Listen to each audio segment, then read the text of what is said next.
ಪ್ರಜಾರಾಜ್ಯೋತ್ಸವವನ್ನು ಆಚರಿಸುವಂತೆ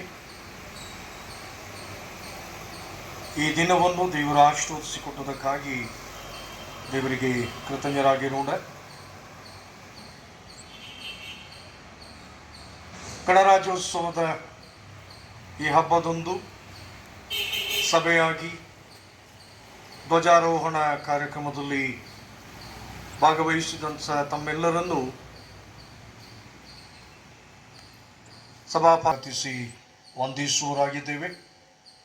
ಹಾಗೂ ಗಣರಾಜ್ಯೋತ್ಸವದ ಶುಭಾಶಯಗಳನ್ನು ತಮ್ಮೆಲ್ಲರಿಗೂ ಪ್ರೀತಿಯಿಂದ ತಿಳಿಸುವರಾಗಿದ್ದೇವೆ. ಗಣರಾಜ್ಯೋತ್ಸವದ ಧ್ವಜಾರೋಹಣ ಕಾರ್ಯಕ್ರಮವನ್ನು ಪ್ರಾರಂಭಿಸುವ ಹಾಗೆ ದೇವರಿಗೆ ನಮ್ಮ ಸ್ತೋತ್ರವನ್ನು ಸಲ್ಲಿಸೋಣ. ಸಂಗೀತಗಳಲ್ಲಿ 2ನೇ ಸಂಗೀತದ 1 ಮತ್ತು 3ನೇ ಕ್ಷಣಗಳನ್ನು ನಾವು ಹಾಡಿಕೊಳ್ಳುವ ಮೂಲಕ ಧ್ವಜಾರೋಹಣ ಕಾರ್ಯಕ್ರಮ ನಾವು ಪ್ರಾರಂಭಿಸೋಣ.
ಪ್ರಾರ್ಥನೆ ಮಾಡೋಣ. ನನ್ನ ಮನವೇ ದೇವರನ್ನು ಕೊಂಡಾಡು, ನನ್ನ ಸರ್ವೇಂದ್ರಿಯಗಳ ದೇವರ ಪವಿತ್ರ ನಾಮವನ್ನು ಕೀರ್ತಿಸು. ನನ್ನ ಮನವೇ ದೇವರನ್ನು ಕೊಂಡಾಡು, ದೇವರ ಉಪಕಾರಗಳಲ್ಲಿ ಒಂದೊಂದು ಮರೆಯಬೇಕು. ಸೃಷ್ಟಿಕರ್ತನು, ಸಂರಕ್ಷಕನು, ಪರಿಪಾಲಕನು ಆಗಿರುವಂಥ ನಮ್ಮ ಪರಮ ಪ್ರೀತಿಯುಳ್ಳ ತಂದೆಯಾದ ದೇವರೇ, ಈ ದಿನ ಗಣರಾಜ್ಯೋತ್ಸವದ ರಾಷ್ಟ್ರೀಯ ಹಬ್ಬವೊಂದು ಭಾರತೀಯರಾಗಿ, ಭಾರತೀಯ ಕ್ರೈಸ್ತರಾಗಿ ನಮ್ಮ ಈ ದೇವಾಲಯದ ಆವರಣದಲ್ಲಿ ಧ್ವಜಾರೋಹಣ ಕಾರ್ಯಕ್ರಮದ ಮೂಲಕ ಇದನ್ನು ಆಚರಿಸಲಿಕ್ಕಾಗುವಂತೆ ಈ ವರ್ಷದಲ್ಲಿಯೂ ನಮ್ಮ ಈ ಸಭೆಯನ್ನು ನೀನು ಆಶೀರ್ವದಿಸಿಕೊಟ್ಟದಕ್ಕಾಗಿ ವಂದಿಸುತ್ತೇವೆ. ಪ್ರೀತಿಯುಳ್ಳ ದೇವರೇ, 77ನೆಯ ಪ್ರಜಾರಾಜ್ಯೋತ್ಸವ ಅಥವಾ ಗಣರಾಜ್ಯೋತ್ಸವ ದಿನವನ್ನು ಆಚರಿಸಿ ರಾಷ್ಟ್ರ ಧ್ವಜಕ್ಕೆ, ಸಂವಿಧಾನಕ್ಕೆ ಗೌರವವನ್ನು ಸಲ್ಲಿಸಿ ನಮ್ಮ ಸೇವೆ, ನಮ್ಮ ಜೀವಿತ, ನಮ್ಮ ಎಲ್ಲ ಜವಾಬ್ದಾರಿಕೆಗಳನ್ನು ನಿನ್ನ ಆಶೀರ್ವಾದ ಮೂಲಕ ನಿರ್ವಹಿಸಲಿಕ್ಕಾಗುವಂತೆ ನೀನು ಆಶೀರ್ವದಿಸಿ ಕೊಡುತ್ತಿರುವುದಕ್ಕಾಗಿ ನಿನಗೆ ಸ್ತೋತ್ರ. ಪ್ರೀತಿಯುಳ್ಳ ದೇವರೇ, ಭಾರತದಾದ್ಯಂತ ಗಣರಾಜ್ಯೋತ್ಸವದ ಕಾರ್ಯಕ್ರಮಗಳು, ಸಂಭ್ರಮಗಳು ನಡೆಸುವಲ್ಲಿ ಬೇಕಾದಂಥ ನಿನ್ನ ಮಾರ್ಗದರ್ಶನ, ಆಶೀರ್ವಾದ, ಸಂರಕ್ಷಣೆ, ಭದ್ರತೆಯನ್ನು ಕೊಟ್ಟು ಬಲಪಡಿಸಿ ನಡೆಸು. ದೇವರೇ, ನಮ್ಮದೇ ಆದಂಥ ಸರ್ಕಾರವನ್ನು, ಸಂವಿಧಾನವನ್ನು ಹೊಂದಿಕೊಂಡು ಪ್ರಜೆಗಳ ಮೂಲಕ ಆರಿಸಲ್ಪಟ್ಟಂಥ ಪ್ರಜಾಪ್ರತಿನಿಧಿಗಳ ಸರ್ಕಾರದೊಂದಿಗೆ ನಮ್ಮ ಆಡಳಿತವನ್ನು ನಡೆಸುವಂತೆ ನೀನು ಈ ಗಳಿಗೆ ತನಕ ಆಶೀರ್ವದಿಸಿಕೊಟ್ಟದಕ್ಕಾಗಿ ವಂದಿಸುತ್ತೇವೆ. ದೇವರೇ, ಇನ್ನು ಮುಂದಿನ ವರ್ಷಗಳಲ್ಲಿಯೂ ಪ್ರಜಾಪ್ರಭುತ್ವದ ಆಳ್ವಿಕೆಯಲ್ಲಿ ಆಡಳಿತದಲ್ಲಿ ನಾವು ಮುಂದುವರಿಲಿಕ್ಕಾಗುವಂಥ ಕೃಪೆಗೆ ನೀನು ನಡೆಸು ಸ್ವಾಮಿ. ಧ್ವಜಾರೋಹಣ ಕಾರ್ಯಕ್ರಮದಲ್ಲಿ ನೀನು ನಮ್ಮನ್ನು ಮಾರ್ಗದರ್ಶಿಸಿ ಮುನ್ನಡೆಸು. ರಾಷ್ಟ್ರೀಯ ಹಬ್ಬದಲ್ಲಿ ನಾವೆಲ್ಲರೂ ಒಂದಾಗಿ ದೇವರನ್ನು ಮಹಿಮೆ ಪಡಿಸಲಿಕ್ಕಾಗುವಂತೆ ನಮ್ಮೊಬ್ಬೊಬ್ಬರು ನೀನು ಬಲಪಡಿಸಿ ನಡೆಸು. ನಿನಗೂ ಮಗನಿಗೂ ಪವಿತ್ರಾತ್ಮರಿಗೂ ಹೆಚ್ಚು ಕಾಲಕ್ಕೆ ಸ್ತೋತ್ರ ಉಂಟಾಗಲಿ ದೇವರಿಗೆ. ಆಮೇನ್. ಈಗ ದೇವರ ವಾಕ್ಯದ ವೇದಫಲನ ನಾವೀಗ ಆಲಿಸೋಣ.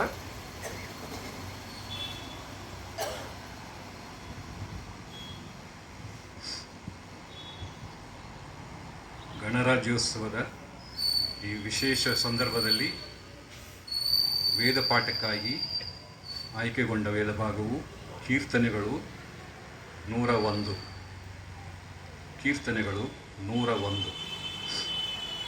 ಪ್ರೀತಿ ನೀತಿಗಳನ್ನು ಕುರಿತು ಹಾಡುವೆನು, ಯೆಹೋವನೇ ನಿನ್ನನ್ನು ಕೊಂಡಾಡುವೆನು. ಸನ್ಮಾರ್ಗವನ್ನು ಲಕ್ಷಿಸಿ ನಡೆಯುವೆನು, ನನಗೆ ಯಾವಾಗ ದರ್ಶನ ಕೊಡುವಿ.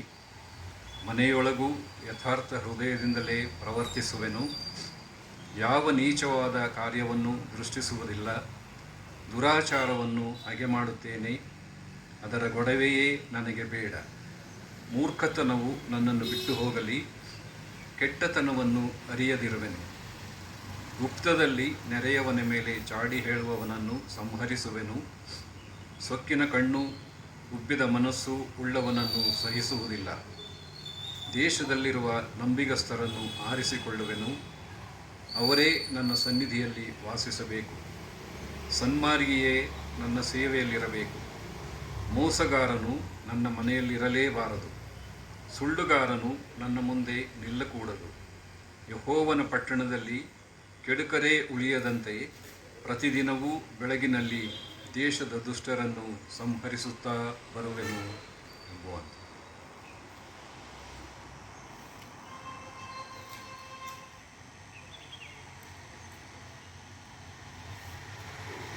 ನಮ್ಮೊಂದಿಗಿರುವಂಥ ಶ್ರೀಯುತ ವಿಕ್ರಮ್ ಶಾಂತಕುಮಾರ್ ಈ ಸಹೋದರರು ಧ್ವಜಾರೋಹಣ ಕಾರ್ಯಕ್ರಮ ನೆರವೇರಿಸುವಂಥ ಸಿದ್ಧತೆಯನ್ನು ನೆರವೇರಿಸಿಕೊಡ್ಬೇಕೆಂಬುದಾಗಿ ಸಭೆಯ ಪರವಾಗಿ ನಾನು ಪ್ರೀತಿಯಿಂದ ಒಂದು ವಿನಂತಿಸ್ತೇನೆ.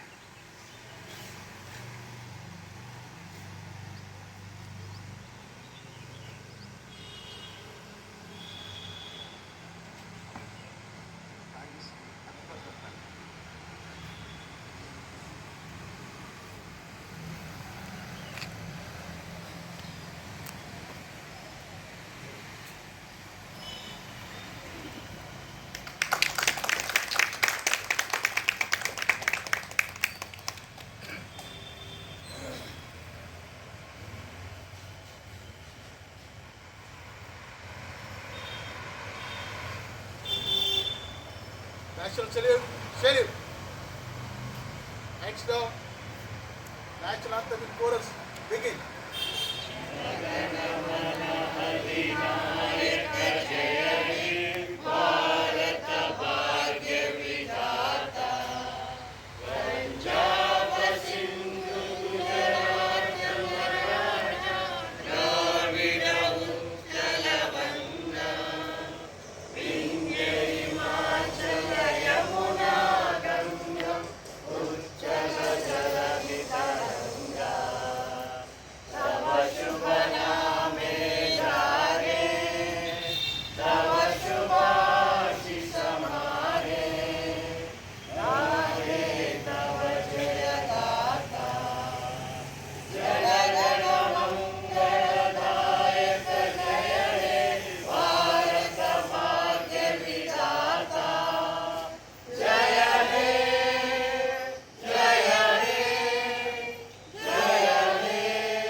ಕರ್ತನಲ್ಲಿ ಪ್ರೀತಿಯುಳ್ಳ ಸಹೋದರ ಸಹೋದರಿಯರೇ,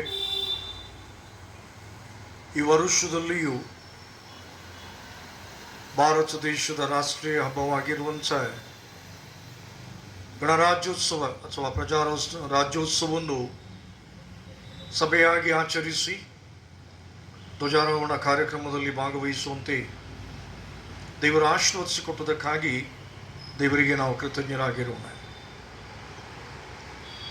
1950 ಜನವರಿ 26ರಂದು ಭಾರತ ದೇಶ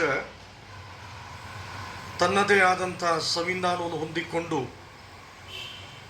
ಪ್ರಜೆಗಳಿಂದ ಪ್ರಜೆಗಳಿಗಾಗಿ ಪ್ರಜೆಗಳಿಗೋಸ್ಕರ ಆಳ್ವಿಕೆ ಮಾಡುವಂಥ ಪ್ರಜಾ ಸರ್ಕಾರವನ್ನು ಹೊಂದಿಕೊಳ್ಳುವಂತೆ ಆಗಿನ ರಾಷ್ಟ್ರೀಯ ನಾಯಕರು ತಮ್ಮ ಶ್ರಮವನ್ನು ವಹಿಸಿ ಪ್ರಜಾರಾಜ್ಯದ ಆಡಳಿತಕ್ಕೆ ಮತ್ತು ಸಂಭ್ರಮಕ್ಕೆ ಅವರು ಪ್ರಾರಂಭವನ್ನು ನೀಡಿದರು. ಇದರ ಚರಿತ್ರೆ ನಾವು ಆಲೋಚನೆ ಮಾಡುವಾಗ ರಾಷ್ಟ್ರೀಯ ನಾಯಕರುಗಳು ಬೇರೆ ಬೇರೆ ದೇಶಗಳಿಗೆ ಸಂದರ್ಶನವನ್ನು ಕೊಟ್ಟು ಅಲ್ಲಿರುವಂಥ ಆಡಳಿತದ ಅಂಶಗಳನ್ನು ಸಂಗ್ರಹಿಸಿ ನಮ್ಮ ದೇಶಕ್ಕೆ ಅನುಗುಣವಾದಂಥ ರೀತಿಯಲ್ಲಿ ಸಂವಿಧಾನವನ್ನು ರಚಿಸುವಲ್ಲಿ ಅವರು ಸಹಕಾರಿಗಳಾದರು. ಈ ಸಂದರ್ಭದಲ್ಲಿ ಡಾಕ್ಟರ್ BR ಅಂಬೇಡ್ಕರ್ ಇವರನ್ನು ನಾವು ಸ್ಮರಿಸಬೇಕು. ಅವರು ಸಂವಿಧಾನ ಶಿಲ್ಪಿಯಾಗಿ ನಮ್ಮ ದೇಶಕ್ಕೆ ಸಂವಿಧಾನವನ್ನು ಒದಗಿಸಿಕೊಟ್ಟವರು. ಇದನ್ನು ಆಲೋಚನೆ ಮಾಡುವಾಗ ಈ ಒಂದು ಪರಿಕಲ್ಪನೆ ಪ್ರಜೆಗಳಿಂದ ಪ್ರಜೆಗಳಿಗಾಗಿ ಪ್ರಜೆಗಳಿಗೋಸ್ಕರ ಆಡಳಿತ ಅನ್ನುವಂಥ ಪರಿಕಲ್ಪನೆಯನ್ನು ಆಲೋಚನೆ ಮಾಡುವಾಗ ಅಮೇರಿಕ ದೇಶದ ಮಾಜಿ ಅಧ್ಯಕ್ಷರಾದಂಥ ಅಬ್ರಹಾಂ ಲಿಂಕನ್ ಅವರ ಒಂದು ಪರಿಕಲ್ಪನೆಯನ್ನು ಪ್ರಪಂಚದ ಏಕೈಕ ದೊಡ್ಡ ಪ್ರಜಾಪ್ರಭುತ್ವ ದೇಶವಾದಂಥ ಭಾರತ ದೇಶ ಅದು ತನ್ನ ಆಳ್ವಿಕೆಯಲ್ಲಿ ಒಳಪಡಿಸಿಕೊಂಡಿದೆ. ಇಡೀ ಪ್ರಪಂಚದಲ್ಲಿ ಭಾರತ ಏಕೈಕ ಪ್ರಜಾಪ್ರಭುತ್ವವಾದಂಥ ರಾಷ್ಟ್ರ.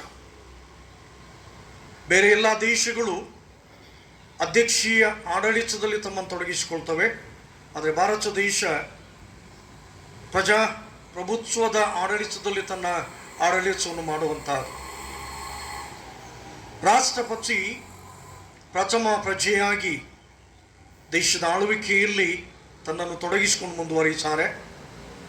ಅವರಿಗೆ ಜೊತೆಯಾಗಿ ಭಾರತೀಯ ವಾಯುಸೇನೆ, ಭಾರತೀಯ ನೌಕಾಸೇನೆ, ಭಾರತೀಯ ಜಲಸೇನೆ ಮತ್ತು ಗಡಿ ಭದ್ರತಾ ಪಡೆಗಳು ಅವರಿಗೆ ಸಹಕರಿಸ್ತವೆ.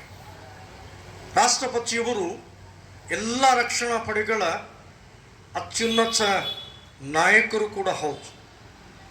ಭಾರತ ದೇಶ ಬಹುತ್ವಗಳ ದೇಶ. ಭಾರತ ದೇಶದಲ್ಲಿ 7 ಪ್ರಮುಖ ಧರ್ಮಗಳವೆ. ಸಾಮರಸ್ಯ, ಸಮಾನತೆ, ಸೌಹಾರ್ದತೆ, ಸಹಬಾಳ್ವೆ. ಈ ಮಂತ್ರಗಳ ಮೂಲಕ ನಾವು ನಮ್ಮ ಜೀವಿತವನ್ನು ಸಾಗಿಸುವಂತಹದ್ದು.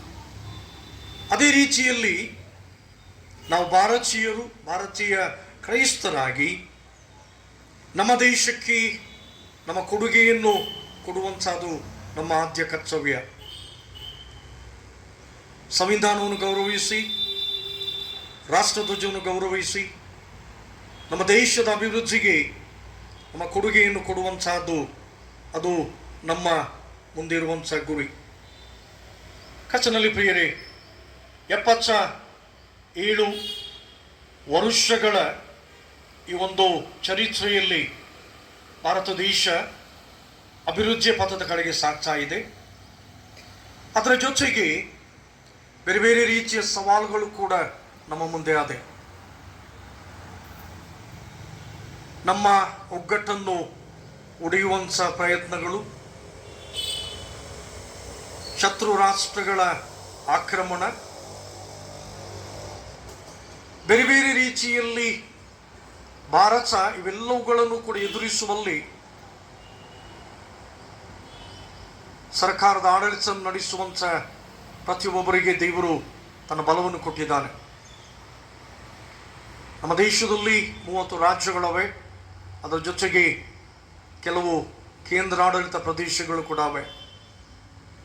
ಹಾಗಿರುವಾಗ ಎಲ್ಲ ರಾಜ್ಯಗಳ ರಾಜ್ಯಪಾಲರುಗಳು, ಮುಖ್ಯಮಂತ್ರಿಗಳು, ಉಪಮುಖ್ಯಮಂತ್ರಿಗಳು, ನಮ್ಮ ದೇಶದ ಪ್ರಧಾನಮಂತ್ರಿಗಳು, ಉಪಪ್ರಧಾನಮಂತ್ರಿಗಳು, ರಾಷ್ಟ್ರಪತಿ ಆಡಳಿತವನ್ನು ನಡೆಸುವಂಥ ಎಲ್ಲರಿಗೆ ದೇವರು ತನ್ನ ಜ್ಞಾನ, ತಿಳುವಳಿಕೆ, ವಿವೇಕ, ಮಾರ್ಗದರ್ಶನ ಕೊಟ್ಟು ಬಲಪಡಿಸಿ ನಡೆಸಲಿ ಎಂಬುದಾಗಿ ನಮ್ಮ ಪ್ರಾರ್ಥನೆ ಆಗಿರಬೇಕು. ಅದರ ಜೊತೆಗೆ ನಮ್ಮ ದೇಶವನ್ನು ಕಾಯುವಂಥ ಸೈನಿಕರು, ಅವರು ಯಾವ ಸ್ಥಳಗಳಲ್ಲಿ ಸೈನಿಕ ಸೇವೆಯನ್ನು ಮಾಡ್ತಾರೆ ಎಂಬುದಾಗಿ ಗೊತ್ತಿಲ್ಲ. ಹಿಮ ಪ್ರದೇಶ ಇರ್ಬೋದು, ಮರುಭೂಮಿ ಇರ್ಬೋದು, ದಟ್ಟ ಅರಣ್ಯ ಇರ್ಬೋದು, ನದಿಗಳ ದಂಡೆಗಳು ಇರ್ಬೋದು, ಕಡಿದಾದ ಪ್ರದೇಶಗಳಿರ್ಬೋದು, ಸಮುದ್ರ ಇರ್ಬೋದು, ಅಥವಾ ಸಮುದ್ರದಲ್ಲಿ ಕೂಡ ಇರ್ಬೋದು.